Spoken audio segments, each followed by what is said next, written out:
tahu kau ada di sini. Jangan semonyet lagi lah. Mengapa? Malu? Tak hidung ke?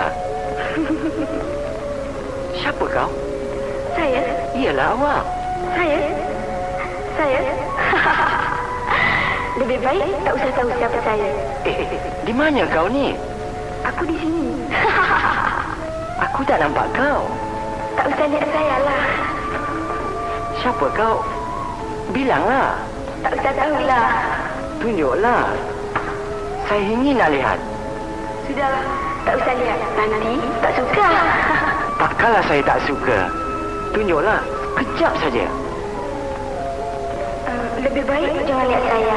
Saya tak cantik. Saya tak percaya. Suaramu begitu merdu, tentu kau cantik. Suara merdu belum tentu cantik tau. Siapa kau? Tunjuk rupa kau. Saya fikir tak payahlah. Janganlah begitu. Di mana kau ada? Mau tahu? Kau benar-benar mau tahu? Iya. Betul. Ya. Baiklah. Saya orang halus. Kalau orang halus sekalipun, tentu muka kau cantik. Berilah aku tengok sekejap saja. Apa? Kau takkan takut? Masa aku takut, tunjuklah. Betul? Ya. Baik. Kalau kau memaksa juga.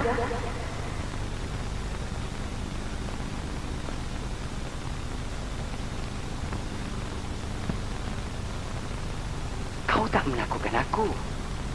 Kau cantik. Siapa namamu?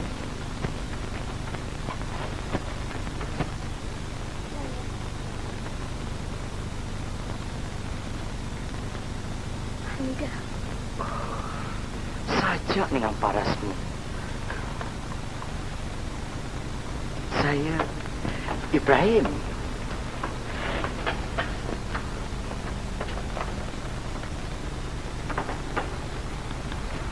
Kau buat apa di sini?